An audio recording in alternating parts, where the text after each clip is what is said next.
বিভিন্ন 7 থেকে 8টা গ্রামের মানুষ, যেগুলো সবই সংখ্যালঘু অধ্যুষিত মানুষ, সবাই রাস্তায় এসে জড়ো হয়েছে। কারণ হচ্ছে এসআইআর এর নামে সংখ্যালঘু মানুষদের নাম বাদ দিয়ে দেওয়া হচ্ছে।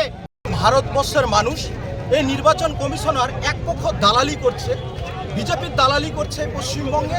পুরাতন মালদার মানুষ, ওল্ড মালদার মানুষ, আমরা সবাই মিলে এর প্রতিবাদ জানাই। এসআইআর এর নামে যেইভাবে এই নির্বাচন কমিশনার নির্যাতন কমিশনের নামে পরিণত হয়েছে, নির্যাতন কমিশনের মতো করে এই বাংলার মানুষ, এই মঙ্গলবাড়ি অঞ্চলের মানুষ, ওল্ড মালদার ব্লকের মানুষকে আজকে এই নির্বাচন কমিশনার এআই মাধ্যম দিয়ে আজকে ভোটার লিস্টের নাম তুলছে। এআই বাংলা বোঝে না, এআই কিন্তু হিন্দু মুসলিম বোঝে, এআই কিন্তু বাংলা বুঝছে না। আজকে এলাকার মানুষ আমরা সাদা কাফন নিয়ে এসেছি। আমরা নির্বাচন কমিশনারকে বলতে চাই, জেলা প্রশাসনকে বলতে চাই, সাদা কাফন নিয়ে এসেছি। আমরা মরতে হয় মরবো, কিন্তু আমরা ভারতবর্ষের মাটিতে আছি, থাকবো।